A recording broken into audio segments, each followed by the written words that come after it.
Ang unang sulat ni Pablo kay Timoteo. Unang kabanata. Mula kay Pablo na apostol ni Kristo Jesus ayon sa utos ng Diyos na ating tagapagligtas at ni Kristo Jesus na ating pag-asa. Mahal kong Timoteo, tunay kong anak sa pananampalataya. Sumaiyo nawa ang biyaya, awa at kapayapaang galing sa Diyos Ama at kay Kristo Jesus na ating Panginoon. Babala sa mga maling aral.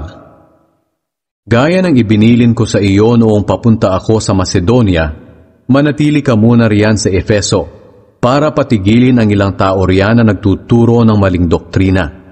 Pagsabihan mo rin sila na huwag pag-aksayahan ng panahon, ang mga walang kabuluhang alamat at ang pagsasaliksik sa kung sino-sino ang mga ninuno nila. Nagdudulot lang ng pagtatalo-talo ang mga bagay na ito. Hindi ito makakatulong para malaman nila ang kalooban ng Diyos. Malalaman lang natin ito sa pamamagitan ng pananampalataya. Ang layunin ng utos kong ito ay magmahalan sila, at magagawa lang nila ito kung malinis ang kanilang puso at konsensya, at kung tunay ang pananampalataya nila. May ilang tumalikod na sa mga bagay na ito, at bumaling sa walang kwentang pakikipagtalo. Gusto nilang maging tagapagturo ng kautusan, pero hindi naman nila nauunawaan ang mga sinasabi nila, ni ang mga bagay na pilit nilang pinaniniwalaan.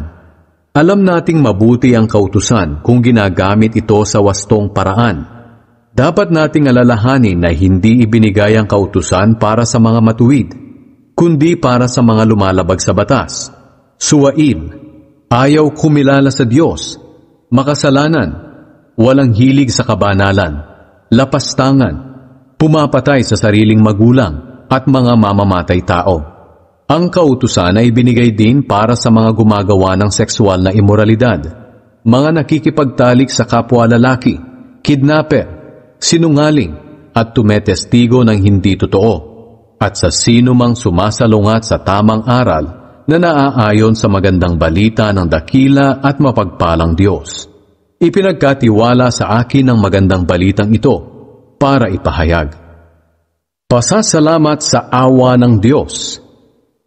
Nagpapasalamat ako kay Kristo Jesus na ating Panginoon na nagbigay sa akin ng lakas na maglingkod sa Kanya dahil itinuring niya akong mapagkakatiwalaan. Kaya nga pinili niya akong maglingkod sa Kanya kahit na nilapastangan ko siya noong una.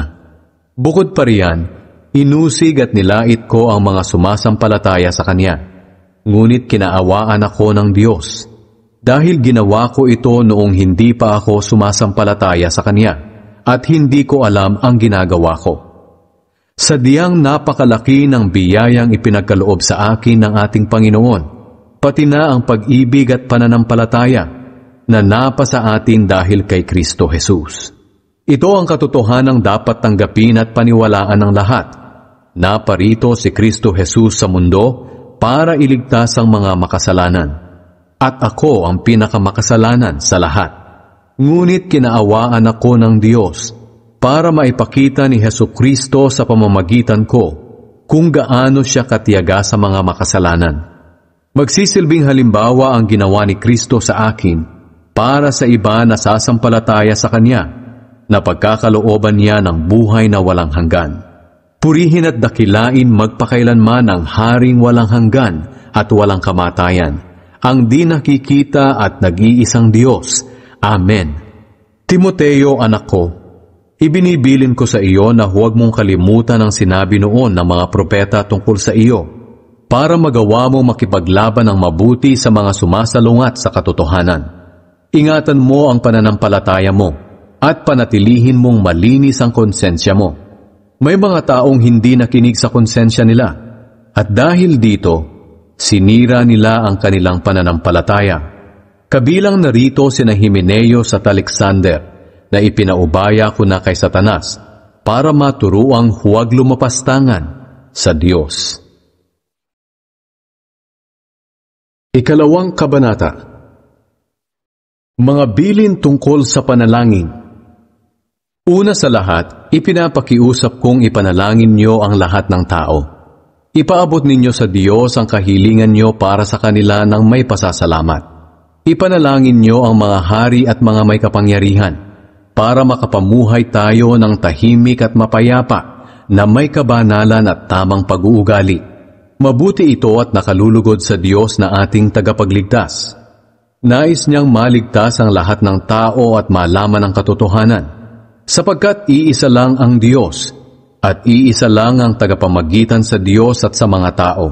Ito'y walang iba kundi ang taong si Kristo Jesus. Ibinigay niya ang buhay niya bilang pantubos sa lahat ng tao. Ito ang nagpapatunay na nais ng Diyos na maligtas ang lahat ng tao. At inihayag niya ito sa takdang panahon. At ito ang dahilan ng pagkahirang ko bilang apostol at tagapangaral sa mga hindi Hudyo tungkol sa pananampalataya at katotohanan. Totoo ang sinasabi ko at hindi ako nagsisinungaling. Gusto kong sa lahat ng pagtitipon-tipon ay manalangin ang mga lalaki ng may malinis na kalooban, na sa pagtaas nila ng kamay sa pananalangin ay walang galit o pakikipagtalo. Gusto ko rin na maging maayos at marangal ang mga babae sa pananamit nila, at iwasan ang labis na pag-aayos ng buhok at pagsusuot ng mga alahas o mamahaling damit. Sa halip magpakita sila ng mabubuting gawa na nararapat sa mga babaeng sumasampalataya sa Diyos. At kung may nagtuturo, dapat tahimik na makinig ang mga babae at lubos na magpasakop. Hindi ko pinahihintulutan ang mga babae na magturo o mamuno sa mga lalaki. Kailangang tumahimik lang sila, sapagkat unang nilalang si Adan bago si Eva, at hindi si Adan ang nadaya, kundi si Eva ang nadaya at lumabag sa utos ng Diyos. Ganoon paman, maliligtas ang mga babae sa pamamagitan ng panganganak nila, kung magpapatuloy sila sa pananampalataya, pag-ibig, kabanalan, at tamang pag-uugali.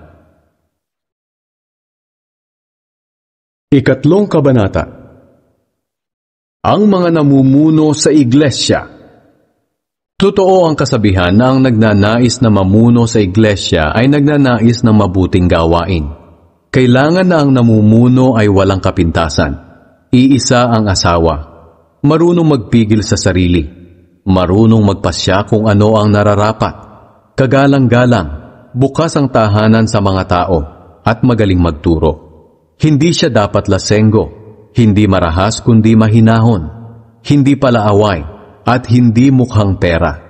Kailangan ding mahusay siyang mamahala sa pamilya niya, iginagalang at sinusunod ng mga anak niya. Sapagkat kung hindi siya marunong mamahala sa sariling pamilya, paano siya makakapangasiwa ng maayos sa iglesia? Dapat ay hindi siya bagong mananampalataya, at baka maging mayabang siya at mahatulan katulad ni Satanas. Bukod pa rito, kailangang iginagalang siya ng mga hindi miyembro ng iglesia para hindi siya mapintasan at hindi mahulog sa bitag ng dyablo. Ang mga tagapaglingkod sa iglesia. Ganoon din naman sa mga tagapaglingkod sa iglesia. Kailangang kagalang-galang sila, tapat sa kanilang salita, hindi lasenggo at hindi sakim. Kailangang iniingatan nila ng may malinis na konsensya ang ipinahayag na katotohanan tungkol sa pananampalataya kay Kristo. Kailangan ding masubok muna sila. At kung mapatunayang karapat-dapat, hayaan silang makapaglingkod. Kailangang kagalang-galang din ang mga asawa nila. Hindi mapanira sa kapwa, marunong magpigil sa sarili, at maaasahan sa lahat ng bagay. Dapat iisa lang ang asawa ng mga tagapaglingkod at mahusay mamahala ng kanilang pamilya. Ang mga naglilingkod ng mabuti ay ginagalang ng mga tao at hindi na natatakot magsalita tungkol sa pananampalataya nila kay Kristo Jesus. Ang hiwaga ng ating pananampalataya. Kahit na inaasahan kong makakapunta riyan sa iyo sa lalong madaling panahon, isinulat ko pa rin ang tagubiling ito para kung sakaling maantala ako, alam mo na kung ano ang dapat ugaliin ng mga mananampalataya bilang pamilya ng Diyos. Tayong mga mananampalataya ang iglesia ng buhay na Diyos, ang haligi at saligan ng katotohanan. Tunay na napakahiwaga ng mga katotohanan ng ating relihiyon. Nagpakita siya bilang tao. Pinatotohanan ng banal na espiritu na siya'y matuwid. Nakita siya ng mga anghel.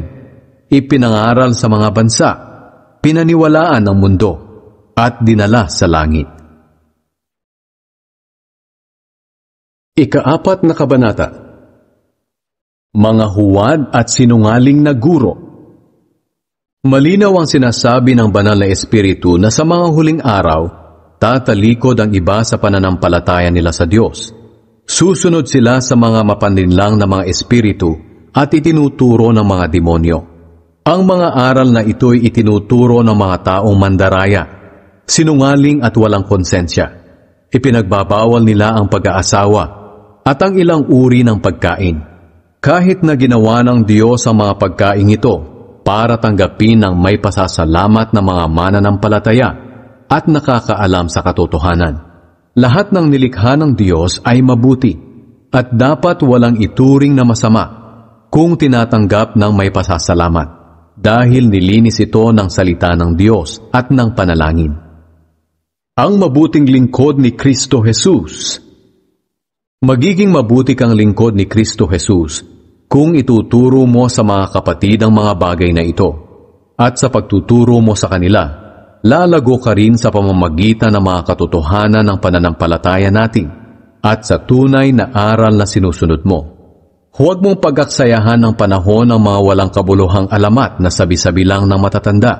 Sa halip, sanayin mo sa kabanalan ng sarili mo. Sapagkat kung may mabuting na idudulot ang pagsasanay natin sa katawan, may mas mabuting maidudulot ang pagsasanay sa kabanalan sa lahat ng bagay. Hindi lang sa buhay na ito, kundi maging sa buhay na darating.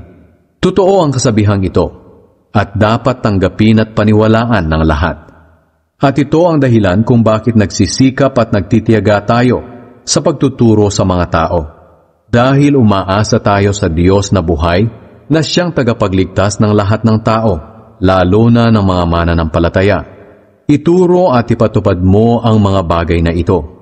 Huwag mong hayaang hamakin ka ni numan dahil sa iyong kabataan. Sa halip, maging halimbawa ka sa mga mananampalataya sa iyong pananalita, pag-uugali, pag-ibig, pananampalataya, at malinis na pamumuhay.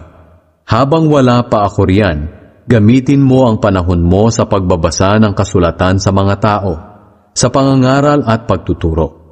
Huwag mong pababayaan ang kaloob sa iyo ng banal na Espiritu ayon sa inihayag ng mga namumuno sa iglesia nang ipatong nila ang kamay nila sa iyo.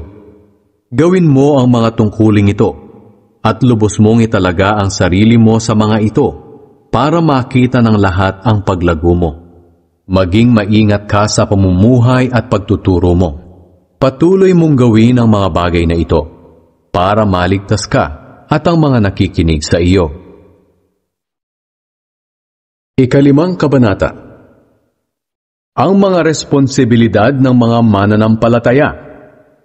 Huwag mong pagsasabihan ng marahas ang matatandang lalaki.